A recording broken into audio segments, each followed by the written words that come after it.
Ahí está. Ahí está. Bueno, vamos a seguir con el práctico 29.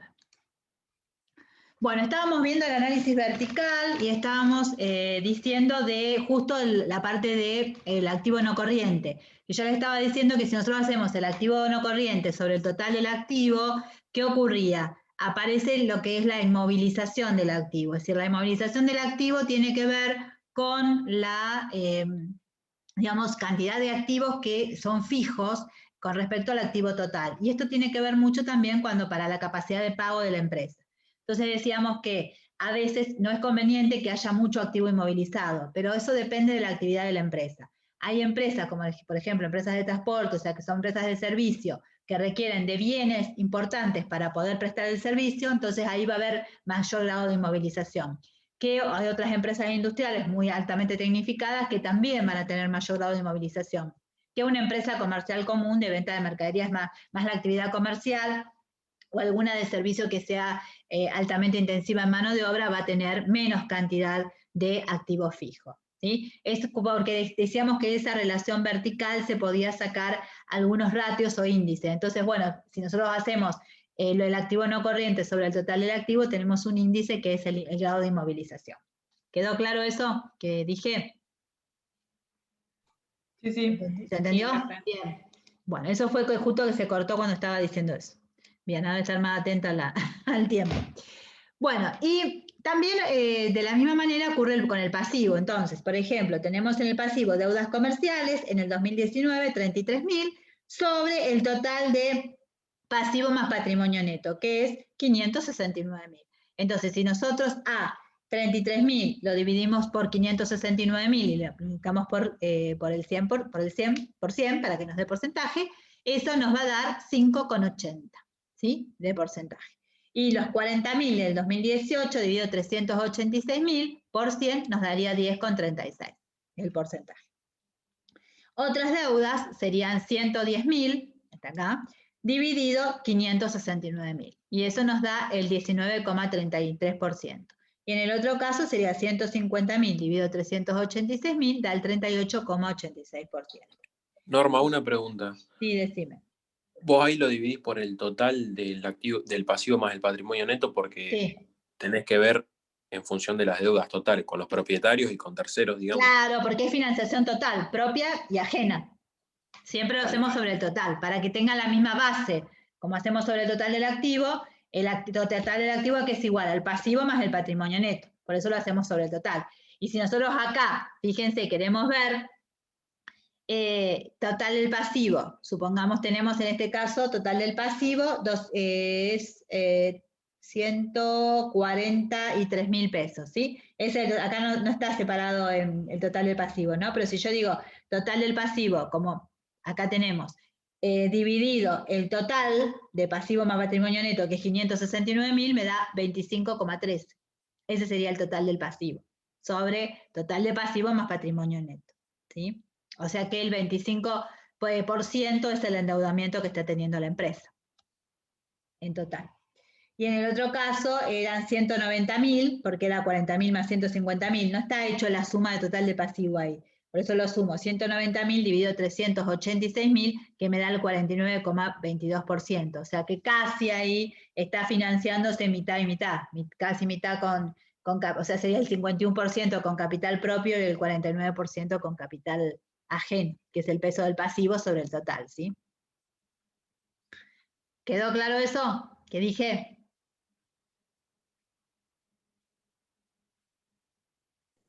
Sí. Bien. Bueno, y después tenemos el patrimonio neto, donde tenemos acciones en circulación, que serían 220.000 dividido 569.000 por 100, da 38,67%, y el otro es 60.000 dividido 386.000 por 100, que da 15,55%. Y los resultados no asignados, 206.000 dividido 569.000, que me da el 36,20%, por 100 obviamente, y 136.000 dividido 386.000 por 100, que me da 35,23%. Bueno, total del patrimonio neto, si sumamos, en este caso serían 220 más 206, serían 426.000, divido 569.000, me da el 74,87. O sea, fíjense que me da lo que complemento con el pasivo para llegar al 100%. Y en el otro caso, que sería 196.000 dividido 386.000, me da 50,78, que es lo que voy a complementar con el pasivo para llegar al 100% pasivo más patrimonio neto igual al activo. ¿Sí? ¿Queda claro? ¿Vieron que Sí, Norma, una consulta. tiene que dar el 100% eso también? Sí, decime. En ese caso, ¿estaría la empresa mejor posicionada en 2019 que en 2018? Claro, porque debe menos. Sí, se debe menos. O sea, se está financiando más con capital propio que capital ajeno. Vos fíjate que en el 2019 hubo un importante incremento del patrimonio neto con el capital. ¿Sí? O sea, pero para saber el análisis, digamos. Que claro, exactamente. En ese caso estaríamos mejor.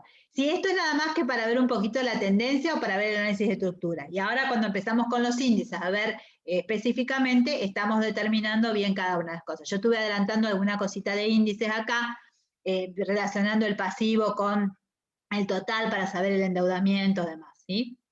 Bien, ¿quedó claro entonces ese primer caso? Sí, sí. Vamos al caso 2. Ya en el caso 2 empezamos a ver ratios o índices. ¿Se acuerdan que dijimos que eran relaciones entre dos variables, tomada una como base, y que me permite dar ese número que me dé, ese índice que me dé, tengo que analizar lo que significaría, ¿sí? Entonces me pide, el primer punto es liquidez corriente. O sea, todo esto tiene que ver fundamentalmente con la parte de capacidad de pago de la empresa, la liquidez. Liquidez corriente, hoy dijimos que es la relación del activo corriente con el pasivo corriente. Entonces, yo quiero saber, tomando la estructura de situación patrimonial que tenemos nosotros ahí, de la empresa, comparamos el activo corriente, total del activo corriente es 600.000 pesos, ¿sí? ¿Cuánto es el pasivo corriente? 200.000. ¿Lo encontraron?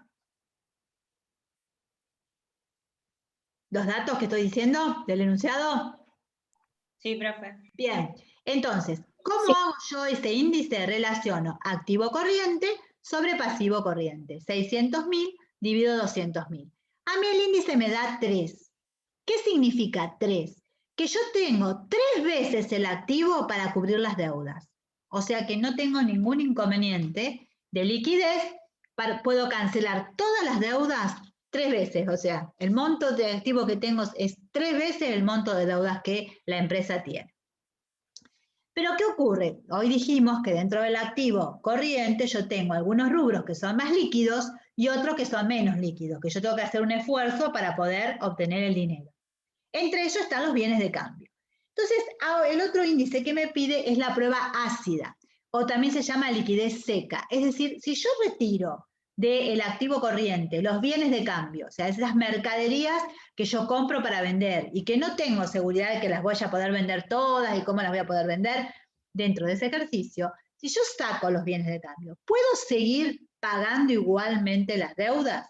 Entonces, ¿qué hago?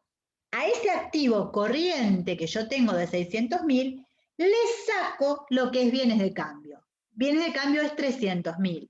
Le resto los 300.000 de bienes de cambio, 600.000 menos 300.000 me da 300.000. Sobre el pasivo corriente es 200.000. Si yo no vendo ninguna mercadería, ¿puedo seguir pagando las deudas en el corto plazo? Me da 1,5. Mientras este índice sea 1 o mayor que 1, significa que yo voy a tener capacidad para pagar las deudas en el corto plazo. Entonces, en este caso, 1,5, tengo 1,5 veces para cubrir las deudas. O sea, mi activo que tengo disponible para cubrir las deudas es 1,5 veces el monto de las deudas. O sea que puedo cancelar sin ningún problema todas las deudas. Y si nosotros vemos que nos quedan nada más que caja y banco e inversiones, y si son inversiones temporarias, se puede reducir aún más y se llama lo que es el flujo de fondos. Es decir, otro índice más restrictivo de la liquidez es el flujo de fondos. Si yo solamente tengo en cuenta caja y banco, inversiones en el corto plazo, ¿puedo cancelar las deudas? Si puedo cancelar las deudas, eso sería lo más la liquidez más estricta posible, o sea, tengo suficientes recursos en efectivo y en inversiones al corto plazo con rápida conversión en dinero que si yo necesito puedo convertirlas para cancelar las deudas. Si es así, no habría inconveniente. En este caso nosotros no tenemos créditos por ventas en este ejercicio, porque si no acá dentro en la prueba ácida estaría incluido los créditos por ventas y otros créditos. ¿Por qué aparece el índice de flujo de fondos? Porque también empezamos a decir que los créditos, no tenemos asegurado que todos los créditos por venta yo los vaya a poder cobrar. Entonces, si yo saco los derechos de cobro y me quedo con lo más líquido de la empresa, que es el efectivo, y las inversiones al corto plazo, por eso se llama índice de flujo de fondos, ¿sí? Más restrictivo. Acá justamente la prueba ácida coincide porque en este ejercicio nosotros no tendríamos créditos por venta. Pero si nosotros tenemos créditos por venta u otros créditos, si tenemos el rubro créditos, estaría incluido dentro de la prueba ácida, o sea, estaría incluido ahí también dentro del activo corriente. ¿Quedó claro eso? ¿Lo que dije? ¿Sí o no? Contéstenme algo. Sí, Sí. profe. ¿Sí? Bien. Yo Luego quería hacer una consulta, perdón. Sí, decime. Tenemos que tener en cuenta entonces que tiene que dar 1 mayor a 1. La liquidez, para que haya liquidez, sí. 1 quiere decir que yo tengo el activo suficiente para cubrir las deudas en el corto plazo. O sea, tengo que cobrar todo, tener todo para poder vender todo en el caso que sea liquidez corriente, ¿sí? Estoy hablando. Tengo que tener todo para poder cubrir las deudas, sí. Ya el menor a 1 significa que ese menor a 1 es cuando nosotros decíamos si financiamos activos no corrientes en el corto plazo. Es decir, yo compro una maquinaria y la debo pagar en el corto plazo. Entonces, ahí puede llegar a ocurrir que el activo corriente, si es menor al pasivo corriente, indicaría que yo no tengo la liquidez suficiente para cancelar las deudas. Por eso siempre se busca que el activo no corriente sea financiado con capital propio, o si no con pasivos a largo plazo, pero no con pasivos corrientes. ¿Queda claro? Sí, Bien. gracias. Bueno, y el capital de trabajo tiene que ver con la diferencia entre el activo corriente y el pasivo corriente. Es decir, ¿cuánto nos queda a nosotros para maniobrar de diferencia entre los recursos en el corto plazo y las deudas al corto plazo? Si yo tendría 1, el capital de trabajo iba a ser 0. Si la liquidez fuera 1, activo corriente menos pasivo corriente son iguales, me va a dar capital de trabajo 0. En cambio, en este caso, yo tengo el activo corriente 600.000 y el pasivo corriente es 200.000. Tengo 400.000 de capital de trabajo. Quiere decir que parte de mi activo corriente está financiado con pasivo a largo plazo.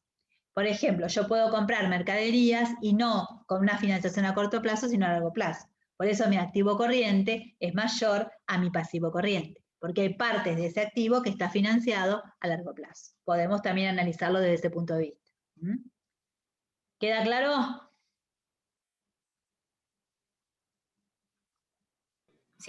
Profe. Bien. Sí, no. Un puntito nos dice, en base a los cálculos anteriores, ¿qué opina de la situación de la empresa con respecto a su liquidez?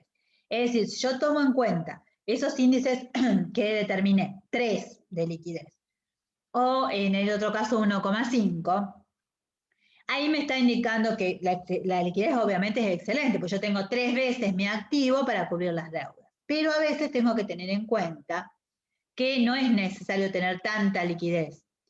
Porque, ¿qué ocurre? Yo puedo tener recursos ociosos. Hay que ver en qué lo tengo esa liquidez. Si yo tomo la liquidez corriente y veo que hay muchas mercaderías y demás, bueno, puede ocurrir que ahí no hay problema. Ahora, si yo tengo mucho caja y banco, ¿es necesario tener mucho caja y banco? No, podría invertirla en una inversión temporaria a corto plazo para obtener una rentabilidad. O sea, no tener un recurso ocioso con mucha caja o mucho dinero depositado en el banco si yo no tengo demasiado movimiento que cubrir. Entonces, en ese caso, a veces convendría tener menos y tener más inversiones temporarias, porque de esa manera yo puedo rápidamente, que sea rápidamente, convertirlo en dinero, y mientras tanto puedo obtener una renta con ese dinero. O sea, ver el costo de oportunidad. O sea, ver, si yo en vez de tener tanto dinero, ¿cuál sería la otra opción? Invertir ese dinero en alguna inversión a corto plazo para obtener una renta. Entonces ahí yo tendría que analizar los costos de tener dinero disponible o tenerlo en una inversión de rápida convertibilidad en dinero. Es decir, para no tener recursos ociosos. ¿Ven? Como acá estaba establecido que tiene buena liquidez, excelente liquidez, tiene 3 pesos del activo corriente por cada peso del pasivo corriente, o sea que puede pagar todos sus pasivos corrientes sin vender ningún bien de cambio, porque tenía 1,5 de liquidez, en el otro tenía 1,5 veces el activo para cubrir las deudas, pero entonces podría invertir más dinero en lugar de tenerlo ocioso, porque el costo de oportunidad considera lo que deja de ganar por mantener disponible una suma determinada de dinero. O sea, si yo tengo dinero en caja, ¿cuánto dejaría de ganar si yo este dinero lo hago un plazo fijo, por ejemplo? O si compro una acción con cotización que tenga una tendencia alcista en la empresa, entonces, o sea, en el mercado. O especulo con la compra, bueno, que ahora está muy limitado y no se puede, ¿no? Pero bueno, antes con la compra de moneda extranjera. En este caso, o sea, a ver qué me convendría, si tener los pesos ahí o tenerlos invertidos en algo de rápida realización. Bien. Caso 2, ¿quedó claro? Sí, profe. Sí, profe. Bueno, ahora vamos Sí, no. al caso 3. El caso 3 tiene que ver con la rotación de las cuentas por cobrar, de los inventarios y de los proveedores. O sea, ¿qué nosotros estamos diciendo? ¿Cada cuánto tiempo vamos a cobrar los créditos? ¿Cada cuánto tiempo le tenemos que pagar? ¿Cuántos días de plazo nos dan los proveedores en promedio para pagar? ¿Y cuántos días, yo cada cuántos días venderé todo el stock de mercaderías que tengo? Entonces, la rotación tiene que ver las veces que circula esas deudas dentro del ejercicio, y los días es relacionar esas veces con los días del año, con los 365 días del año. Entonces, cuando nosotros vamos a determinar el primero, que es la rotación de cuentas a cobrar o créditos, ¿cuándo se determina? Cuando yo vendo a crédito. Yo vendo mercaderías a crédito y aparecen entonces ahí los deudores por venta. Entonces, ¿cómo hacemos para calcular la rotación? La rotación la calculamos en función de lo que son las ventas a crédito dividido el promedio de los créditos por venta o créditos que tengo. ¿Cómo saco yo el promedio de créditos por ventas? Y los deudores o créditos por ventas que tenía al cierre anterior, o sería lo que tengo al inicio de este ejercicio, más los créditos por ventas que tengo al cierre actual, dividido 2. Saco un promedio de los créditos por venta. En este caso, ¿a nosotros qué nos dice? Cuentas a cobrar al inicio 100.000 pesos, cuentas a cobrar al cierre, al final, es 150.000. Acá me da el dato. Si no, me pueden dar 2 estados contables y yo tomo los créditos por ventas del cierre anterior y los del cierre actual. Y lo divido por 2. Lo sumo y lo divido por 2 para sacar los créditos promedio. Y en el número 2 son las ventas a crédito. Entonces, el total de ventas a crédito, vieron que en el enunciado dice 800.000. Entonces, ¿qué hacemos? 800.000 dividido, ven el promedio de créditos por ventas. 100.000 más 150.000, crédito que teníamos al inicio, crédito que teníamos al cierre, dividido 2 para calcular el promedio. Nos da 6,4. Quiere decir que los créditos a lo largo del ejercicio rotan 6 veces y media prácticamente. O sea, en cada círculo, en cada año, rota 6 veces y media los créditos. ¿Eso qué quiere decir? Y a mí no me sirve si no sé cada cuántos días voy a cobrar. Entonces, para saber el plazo de cobro de los créditos, ¿qué hago? A 365 días, que son los días del año, lo divido por 6,4, que es la rotación. Y ahí me dice cada cuántos días cobro. Quiere decir que a los clientes le voy a cobrar cada 57 días. Eso es el plazo promedio de cobro de los clientes. ¿Se entendió? Sí, no. profe. Bien. Luego vemos lo que es la rotación de inventario. Cada cuánto tiempo yo vendo las mercaderías dentro de la empresa, o sea, circula la mercadería que yo estoy produciendo, que yo compré para vender. Para eso yo tengo que tener en cuenta cuánto es el costo de venta, porque nosotros vemos la circulación, entonces tomamos el costo de venta porque tenemos que tomarlo a precio de costo. ¿Cuál es el costo de mercaderías vendidas en ese ejercicio? ¿Y con qué lo comparo? Con el stock de mercaderías promedio, que sería la existencia final al cierre actual y la existencia inicial o al cierre del ejercicio anterior, la del inicio de este ejercicio o el cierre anterior, dividido 2. Entonces, acá, ¿qué tomo? Tomo el costo de venta, que es 450.000, y lo divido por el promedio del stock. Tenemos inventario al inicio, 40.000, que sería el cierre anterior, más inventario al cierre actual, que es 57.000, inventario de bienes de cambio, obviamente, ¿no? De mercaderías, dividido 2.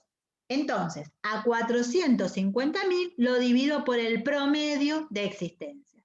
Y eso me da 9,47. Quiere decir que las mercaderías rotan 9, casi 9 veces y media dentro en el ejercicio. ¿Qué quiere decir esto? Que cuánto nosotros vendemos las mercaderías a 365 días, lo dividimos por la rotación de inventario, y ahí nos dice la cantidad de días. 365 dividido 9,47, que es la rotación, da cada 39 días yo estaría vendiendo la mercadería. O sea, rota todo el stock de mercaderías.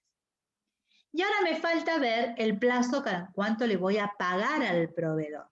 Entonces, yo para pagar al proveedor me voy a basar en las compras a crédito que hago al proveedor. O sea, cuánto es lo que compro, o compré a lo largo del ejercicio, a crédito al proveedor. Entonces, tengo que tomar las compras. Las compras son 608.000. ¿Y por qué lo divido? Y por el promedio de deuda que tengo, o sea, de proveedores o de deudas comerciales que tengo. Si tengo deudas comerciales como proveedores, pues voy a poner deudas comerciales. Y si no, voy a poner el promedio. O sea, ¿qué voy a tomar en cuenta?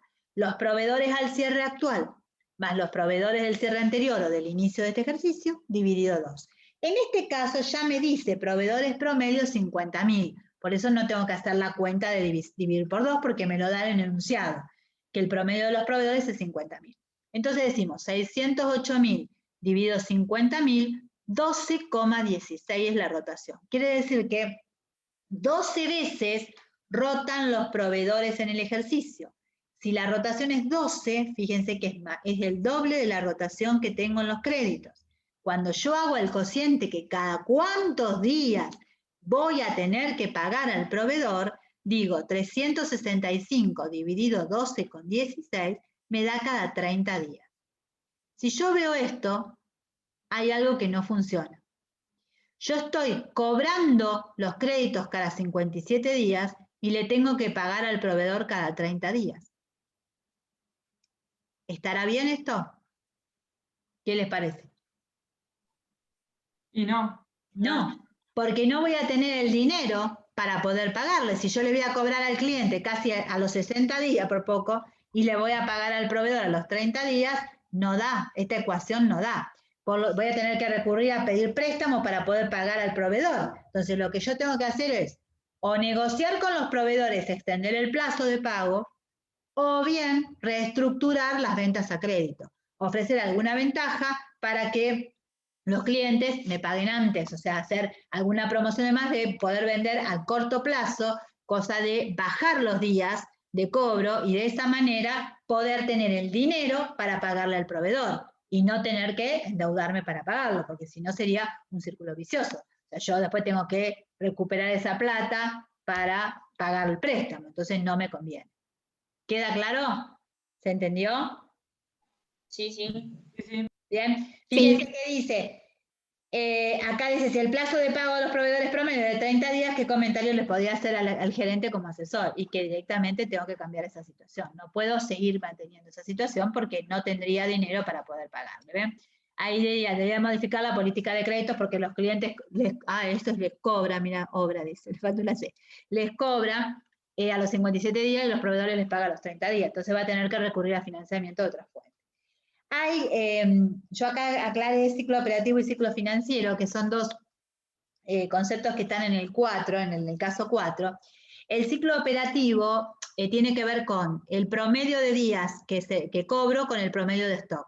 O sea, yo tenía cada 57 días cobro y rota la mercadería 39 días. Hace un ciclo operativo de 96 días. O sea, la ruta de que yo voy. Si ustedes se acuerdan del ciclo operativo que tiene compra, pago, cobro, vendo y cobro, ¿cierto? Es el ciclo operativo normal de toda empresa. Bueno, entonces acá lo hablamos sobre la rotación, que tiene que ver con la venta de los productos, y sobre el plazo de cobro. En cambio, el financiero tiene que ver con cuándo voy a pagar. ¿Sí? El ciclo financiero está relacionado. Ese ciclo operativo que yo hago, compro, pago, vendo, cobro, ese ciclo operativo, es decir, le voy a restar el periodo promedio de pago. y el periodo promedio de pago son 30 días, me queda un ciclo financiero de 66 días. Para saber más o menos cómo puedo hacer yo después para poder financiar. O sea, tengo que ver, en realidad, siempre mi plazo de financiación tiene que ser mayor al plazo en que yo vaya a cobrar, porque si no, no puedo mantener nunca esa ecuación, ¿sí? Salvo que la empresa venda mucho al contado y venda poco a crédito. Entonces, en ese caso, no habría tanto inconveniente. Pero si tiene una venta muy importante a crédito, siempre es necesario recurrir a que el plazo de crédito sea más corto que el plazo de financiación de los proveedores. Entonces, a ver, ¿qué instrumentos puedo yo aplicar para generar, cobrar antes de tiempo, cobrar más rápido, o generar una mayor financiación que no sea con tanto recargo de interés que me perjudique también después? O sea, es lo que hay que ver, lo que la empresa podría llegar a negociar. ¿Queda claro? Sí, profe. Bueno, y el caso 4 es similar. Rotación de inventarios, periodo promedio de stock, periodo promedio de cobro, ciclo operativo y ciclo financiero, con los datos que tenemos acá. Bueno, la rotación de inventarios ya vimos cada cuánto rotan las mercaderías, que es el costo de venta dividido la existencia promedio. Bien, acá lo tengo que sacar, me dan los datos, no como en el ejercicio 3 que tenía todos los datos hechos. El costo de venta obviamente lo saco del estado de resultado, 6 millones, ¿sí? Para sacar la existencia promedio, tengo que tener la existencia inicial de bienes de cambio y la existencia final de bienes de cambio. Obviamente que acá yo solo tengo el estado de situación patrimonial del 31/12 del 19, por lo tanto, los bienes de cambio que yo tengo acá, que son 300.000, es la existencia final de bienes de cambio. Yo lo necesito para sacar el promedio de stock, necesito saber la existencia inicial. ¿Puedo saber la existencia inicial? Sí, porque tengo el costo de mercaderías vendidas, tengo las compras, que me la dan como dato, fíjense debajo dice compras 3 millones, y tengo la existencia final. Entonces, teniendo eso, lo que voy a calcular es la existencia inicial de mercaderías. Hago un pasaje de términos, sabiendo que el costo es igual a la existencia inicial más compra menos existencia final. Digo, bueno, el costo es 6 millones, la existencia inicial no la conozco, las compras son 3 millones, menos la existencia final, que es existencia final de bienes de cambio, que la saco del estado de situación patrimonial, que es 300.000. Por lo tanto, ¿cuánto me dan las compras? 6 millones, que es el costo, menos 3 millones de compra, más 300.000 de la existencia final. Eso me da que la existencia inicial es 3.300.000. De esa manera calculo la existencia inicial. Entonces ya tengo todos los datos para hacer la rotación. Sé que el costo de venta es 6 millones, la existencia promedio es existencia inicial de mercaderías 3.300.000, más la existencia final, que son 300.000, dividido 2. O sea, acá tengo 3.600.000 dividido 2. 6 millones dividido este cociente me da 3,33. La rotación es 3 veces al año de inventario, aproximadamente. Entonces, ¿cuál es el periodo promedio de stock? 365 días dividido 3,33. 110, cada 110 días se renueva todo el stock de mercaderías en la empresa. Luego me pide el periodo promedio de cobro. Yo para sacar el periodo promedio de cobro de las ventas, tengo que ver entonces, si yo miro, fíjense, tengo que estar atenta ahora al tiempo. Si yo, ahora cuando se corte hago un nuevo link y entramos, ¿sí, chicos? Si yo miro la estructura del activo, fíjense que tengo caja y banco, inversiones y bienes de cambio. ¿Tengo la cuenta créditos por ventas? El rubro, digamos, créditos por ventas. ¿A la fecha de cierre? No. Tengo 0 de créditos por venta. Por lo tanto, ¿qué digo? Tampoco me da ningún dato adicional que los créditos por ventas en el ejercicio anterior tenían un saldo X. Por lo tanto, si yo no tengo créditos por ventas al cierre, significa que todas las ventas, ¿cómo la he hecho? O por lo menos a la fecha de cierre, todas las ventas, ¿cómo están? Cobradas. Entonces, ¿cuál sería el promedio de cobro? Y se hacen al contado, porque no tengo datos para calcularlo de otra manera. O sea, quiere decir que yo cobro el contado, no tengo problema ahí. Cobro, vendo y cobro, ¿sí? Y luego me pide la rotación de los proveedores. Bien, para sacar esto. Tenemos, para los proveedores tenemos lo que es las compras. Las compras ya sabemos que es 3 millones. Vamos a ver el stock de proveedores. ¿Qué me dice? Que en deudas comerciales los proveedores son 100.000 pesos. Bien, 100.000 pesos es la existencia final de proveedores. Necesito saber la existencia inicial de proveedores. Como dato adicional, al final de todos ven que dice existencia al inicio de proveedores 0. Por lo tanto, ¿qué hago? La inicial es 0 más 100.000, que es la final, dividido 2, me da 50.000. 3 millones dividido 50.000 me da un índice de rotación de 60. Quiere decir que los proveedores rotan 60 veces en el año. Por lo tanto, ¿cada cuántos días se paga al proveedor? 365 días dividido 60, que es la rotación, me da cada 6 días. No hay ningún problema porque yo, como vendo al contado, puedo pagar cada 6 días a los proveedores. Puedo pagarles rápidamente porque las ventas son al contado, o sea, cobro inmediatamente. Entonces, en este caso, si yo digo el ciclo operativo, está formado por el periodo promedio de stock, que es 110 días, más el de cobro. El de cobro es 0, porque cobro el contado. Por lo tanto, son 110 días. Menos 6 días, que es el promedio de pago, tengo 104 días en el cual yo puedo trabajar tranquilamente porque, ¿qué significa? Que el ciclo operativo no va a tener ningún inconveniente porque yo estoy cobrando continuamente, voy a tener el flujo de dinero suficiente para comprar la mercadería, para reponer y pagar a los proveedores cuando compre de manera financiada. No hay ningún inconveniente en ello. ¿Quedó claro? Sí, sí, profe. Vamos al caso 5, a ver qué tiempo sí tengo. Dice, calcula los siguientes índices. Acá estamos hablando de ya la rentabilidad, ¿sí? Rentabilidad económica. La rentabilidad económica es también llamada rentabilidad del activo, es decir, el rendimiento que genera los recursos que son el activo de la empresa. Ustedes saben que desde el punto de vista, decimos, los recursos es el activo y las fuentes o orígenes de esos recursos es el pasivo y el patrimonio neto. ¿Sí? Cuando ustedes vieron la igualdad patrimonial, hablando de recursos y fuentes, allá en Conta 1. Bueno, entonces, ¿cómo calculamos esa rentabilidad del activo o rentabilidad económica? Tomamos el beneficio neto, el final, ordinario. Siempre se toma, cuando hablamos de beneficio o utilidad, es la ordinaria, nunca se computa extraordinaria, porque sabemos que hay que sacar siempre el resultado extraordinario porque es algo excepcional, por única vez, infrecuente, que no va a volver a ocurrir. Entonces, siempre que tomemos cualquier concepto de utilidad neta para poder determinar un índice, es siempre utilidad neta ordinaria, ¿sí? Siempre hablamos de la ordinaria. Dividido el activo total. Entonces, para eso, vemos, ¿cuál es la utilidad neta que yo obtuve en el estado de resultado? 1.950.000. Lo dividimos por el total del activo. El total del activo es 1.100.000. ¿Qué quiere decir esto? Que la rentabilidad del activo fue altísima. O sea, fíjense cuánto representó la ganancia de la empresa con respecto al activo total, que es casi 1,8 veces la ganancia, ¿sí? O sea, es que ese activo generó suficientes beneficios y muy elevados beneficios, o sea, que es la rentabilidad económica, la ganancia que obtuvo. Esto es muy grande, ¿no? Es muy importante ese beneficio. Luego tenemos el punto B, que es el índice de endeudamiento.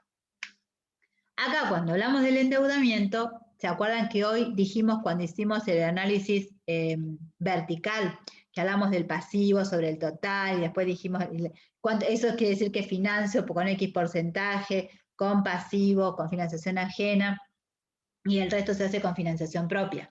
Bueno, es un poquito esto. El índice de endeudamiento establece la relación de cuál es el pasivo sobre el total del patrimonio neto.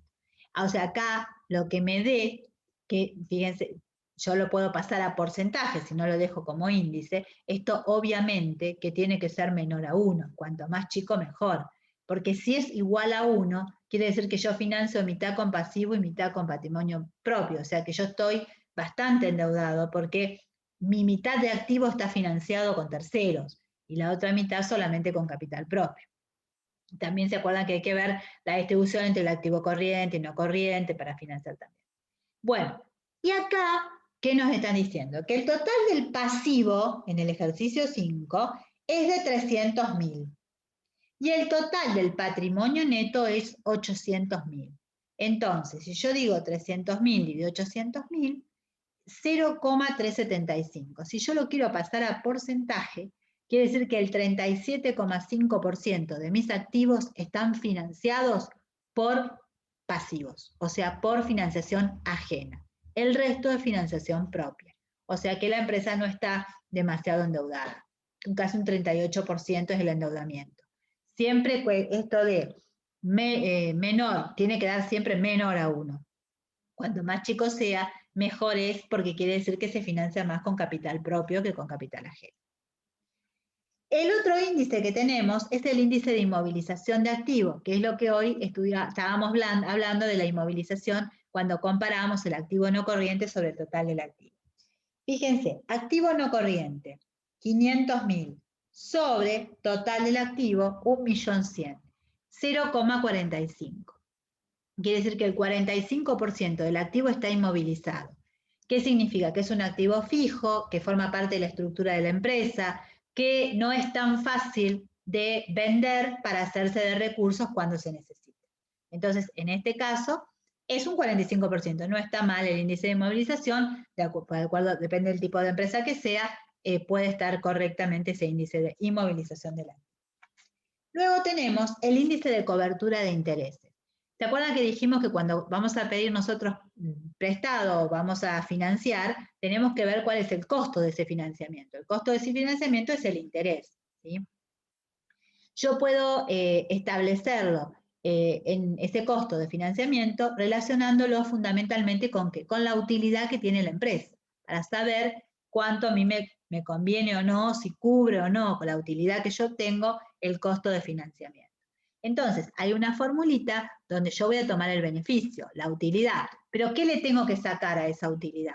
Si yo llego a la utilidad neta, acuérdense que para llegar a la utilidad neta yo le resté los resultados financieros y por tenencia, y ahí le estoy restando los intereses perdidos, ¿sí? Y a su vez también si hay impuestos, los impuestos a las ganancias. Entonces, ¿qué es lo que me pide?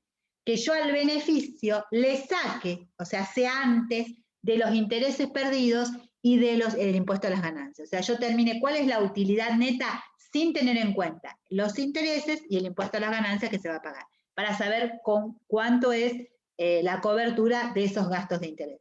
Entonces yo tomo mi beneficio, utilidad neta, y lo divido por el total de intereses. Intereses como perdidos. Entonces acá tenemos la utilidad. Bueno, corto chicos porque me voy a quedar hablando sola otra vez. ¿Sí? Igual hago un link y volvemos a entrar. ¿Sí chicos? Dale.